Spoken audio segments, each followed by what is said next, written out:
the All Blacks in New Zealand rugby, how different will it be coaching on Saturday against? Yeah, it'll be a bit awkward, to be honest. I've had a lot to do with some of those players very recently.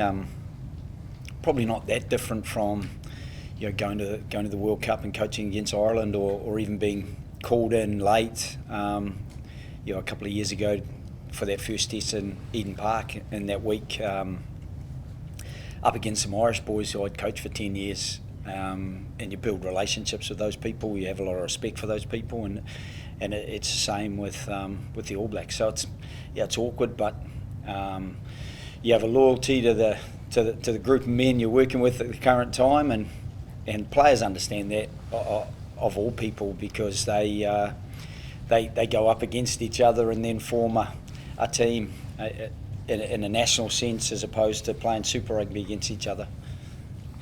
So knowing the guys so well, does it make the job easier or harder to try and yeah, it means you can go around in circles in your own head, which I have no problem doing without coming up against an opponent like the All Blacks and the players that I know.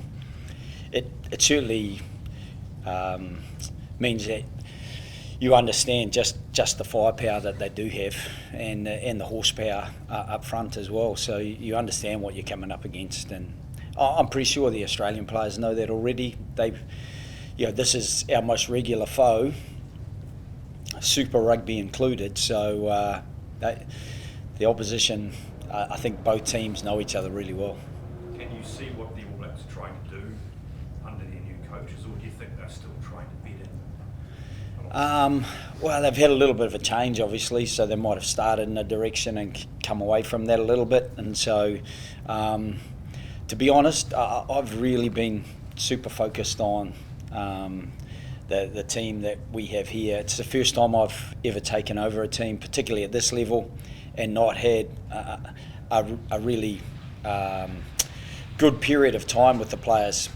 For example, with Ireland, I coached Leinster for 3 years. They contribute the majority of the Irish national team, and I had 6 months with the Blues before getting called in to help out with the All Blacks. So I'm still learning a bit about these players, and still trying to put together what works best for us.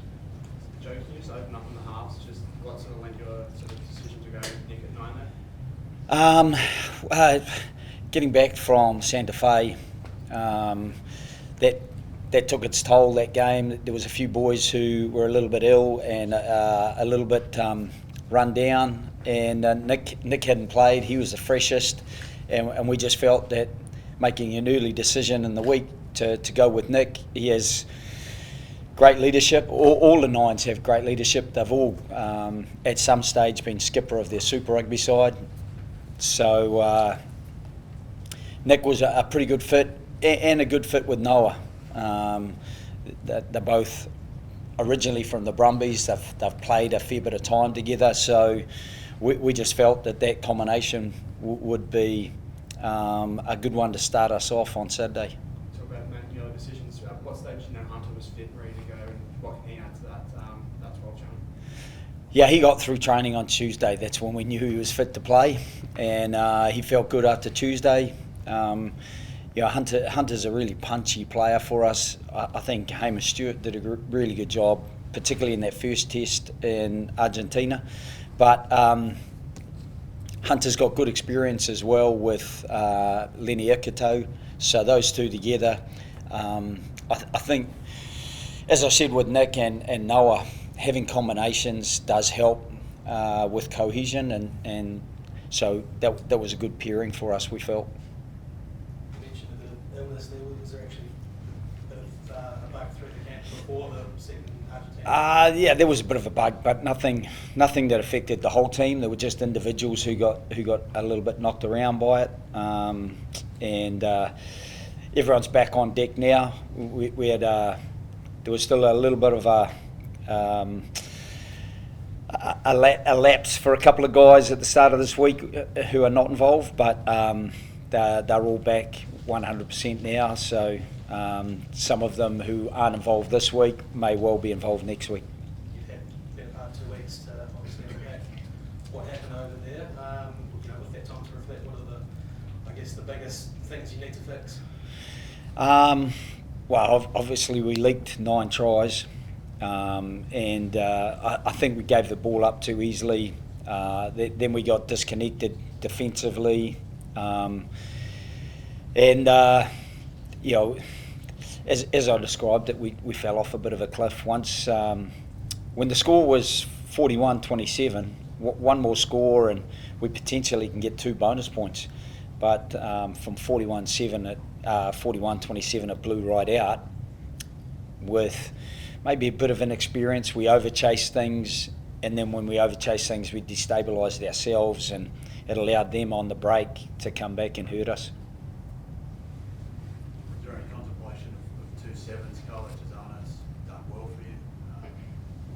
Think about carrying a 7 on the bench as well.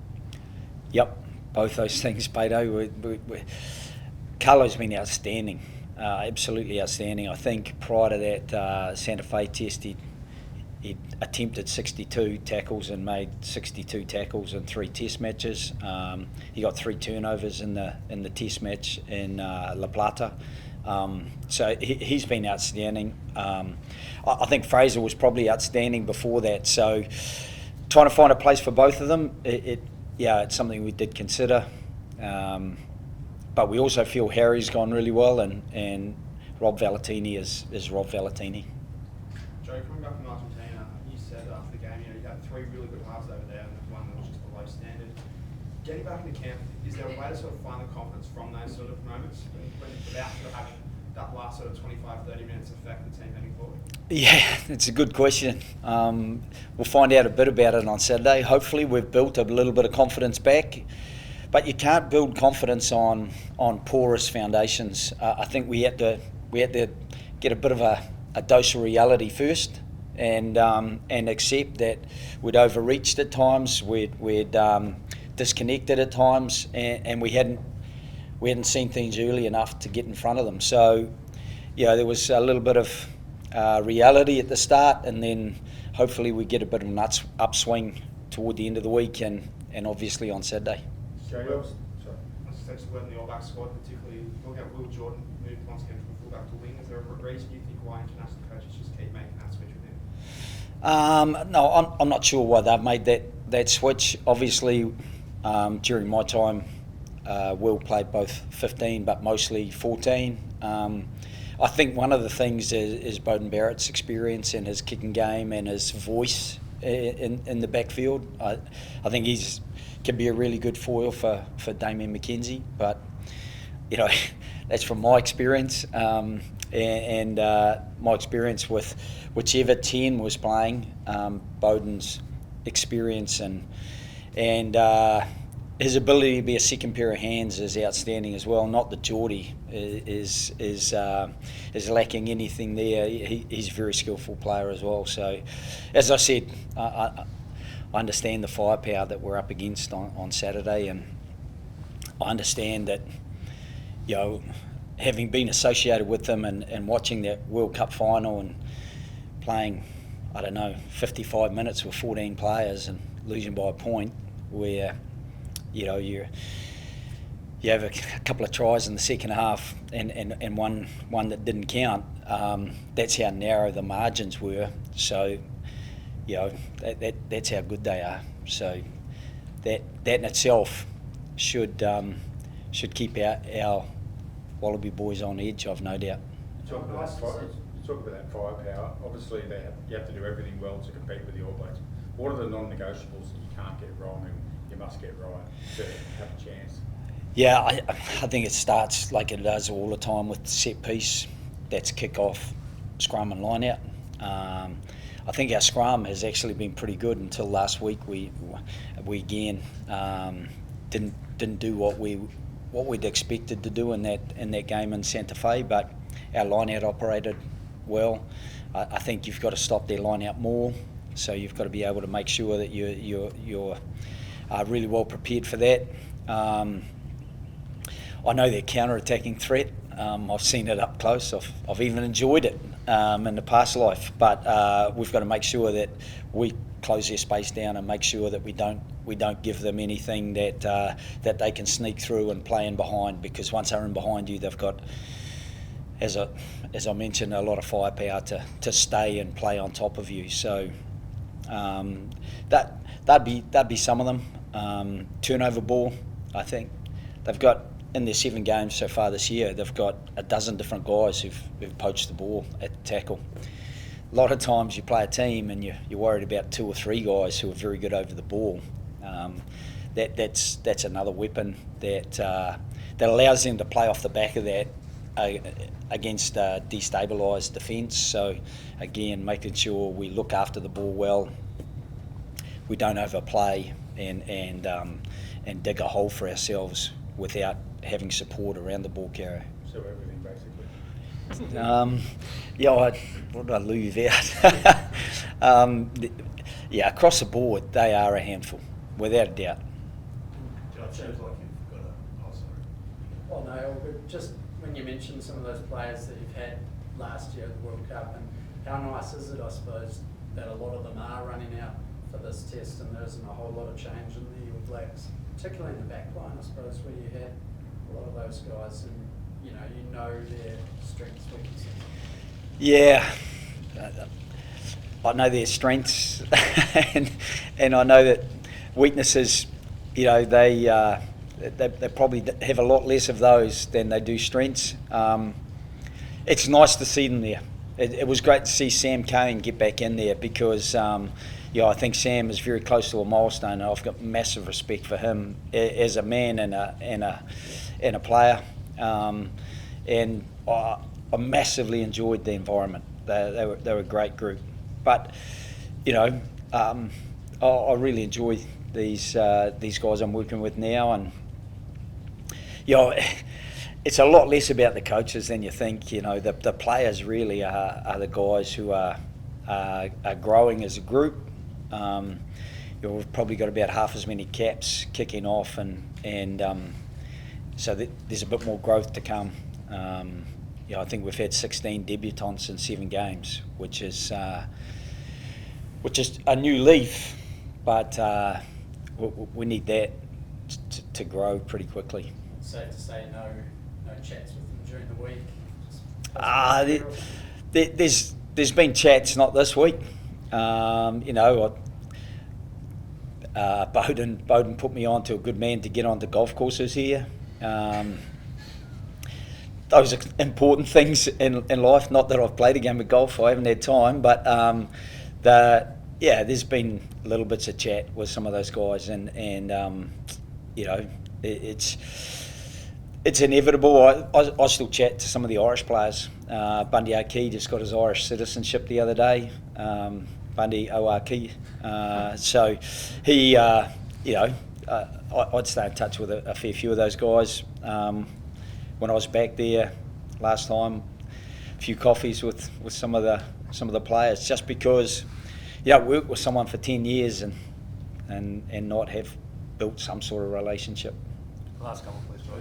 You mentioned the 16 debutants. I mean, a lot of those were obviously early on, and you seem to be picking more consistently now. But say, for example, in halfback, there's been a few changes back and forth. Is that a reflection of you don't know who your best halfback is, or is it horses for courses? And is it a destabilising thing to change a key position like that?